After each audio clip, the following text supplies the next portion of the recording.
প্রথমেই শ্রদ্ধা করে স্মরণ করছি হাজার বছরের শ্রেষ্ঠ বাঙালি জাতির পিতা বঙ্গবন্ধু শেখ মুজিবুর রহমানকে।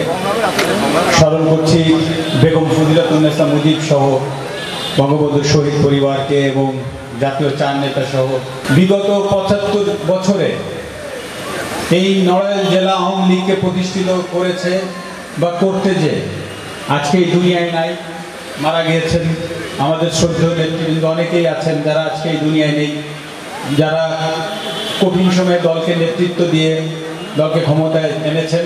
আমি তাদেরকে শ্রদ্ধার সাথে স্মরণ করছি। আজকে মাননীয় প্রধানমন্ত্রী জননেত্রী শেখ হাসিনা আজকে যেভাবে দেশকে প্রতিনিধিত্ব করছেন, প্রথমে স্বপ্ন দেখিয়েছিলেন ডিজিটাল বাংলাদেশ গড়বেন।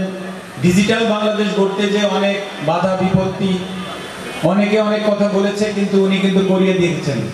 আজকে যখন উনি বলছেন যে স্মার্ট বাংলাদেশ করব, আজকে কিন্তু বাধা আসে না, কারণ প্রথমে একটা বাধা এসেছিল যে ডিজিটাল বাংলাদেশ করতে যে, কিন্তু আজকে কিন্তু সবাই বিশ্বাস করে যে স্মার্ট বাংলাদেশ করা সম্ভব। আর স্মার্ট বাংলাদেশ করা সম্ভব হবে একমাত্র এই তরুণ প্রজন্মের যারা নেতৃবৃন্দ আছেন তাদের মাধ্যমেই করা সম্ভব। তা আমি আপনাদেরকে আহ্বান জানাবো যে আপনারা মাননীয় প্রধানমন্ত্রী জননেত্রী শেখ হাসিনার নেতৃত্বকে মেনে সামনে কিভাবে এগিয়ে যাওয়া যায়, আপনার গ্রাম শহর জেলাকে কিভাবে আপনি আপনার জায়গা থেকে নেতৃত্ব দিবেন, এই জিনিসগুলোকে আপনারা অনুধাবন করবেন। নগদের কাছে সব গ্রাহকই প্রিয়, তাই তো সারা দেশে ক্যাশ আউট চার্জ সবচেয়ে কম। বাংলাদেশের লাল সবুজের পতাকার সাথে আর বাংলাদেশ আওয়ামী লীগের পতাকার সাথে সমন্বয় করলে এক ইতিহাস আজকে দাঁড়াবে।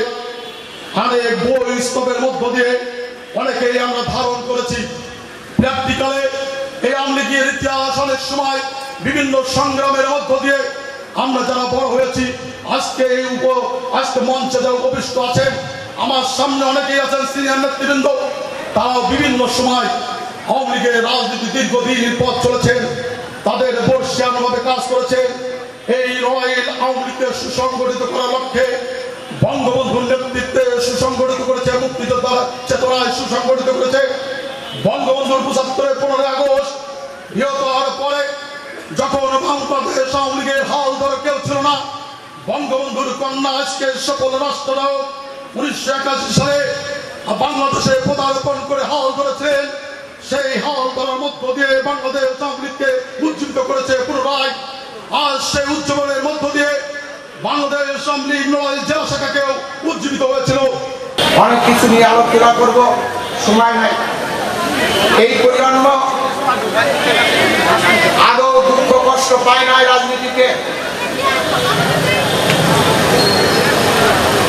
আমাদের শেষের যে রাজনীতি কেয়ারটেকার গভর্নমেন্ট যেটুক সাজা দিয়েছিল, তখন এই তৃণমূলের শক্তি কেয়ারটেকার গভর্নমেন্টের সময় যখন জননেত্রীকে অন্তরীণ রাখে, তখন সমস্ত বাংলাদেশে তৃণমূলী নেতা কর্মীরা খেপে উঠেছিল, বলেছিল no Hasina, no dialogue, no democracy. এই হলো সেই আওয়ামী লীগ। আমার বন্ধু সেক্রেটারি সাহেব অনেক কথা বলে গেছেন। আসলে নতুন প্রজন্ম যারা আসছে, এখন যারা ছাত্রলীগ যুবলীগ বিভিন্ন সংগঠনের অঙ্গ সংগঠন সহযোগী সংগঠন, তারা ৭৫ সাল দেখে নাই, তারা জিয়াউর রহমান মার্শাল্লাহ দেখে নাই, তারা ইন্ডেমনিটি বিল কি তা দেখে নাই, তারা দেখে নাই এরশাদ সাহেবের কি। একটি উদাহরণ শুনেন, গাজী আলী করিম সাহেব সেই সময় প্রেসিডেন্ট, মালসা হাতে করে 15 আগস্টের পোস্টার বক্তৃতা লাগাচ্ছে, আমি মাঝখানে পোস্টারটা ধরে আছি। আপনারা আওয়ামী লীগকে উজ্জীবিত করবেন, প্রসারিত করবেন, বিকশিত করবেন, এই আশা রাখি।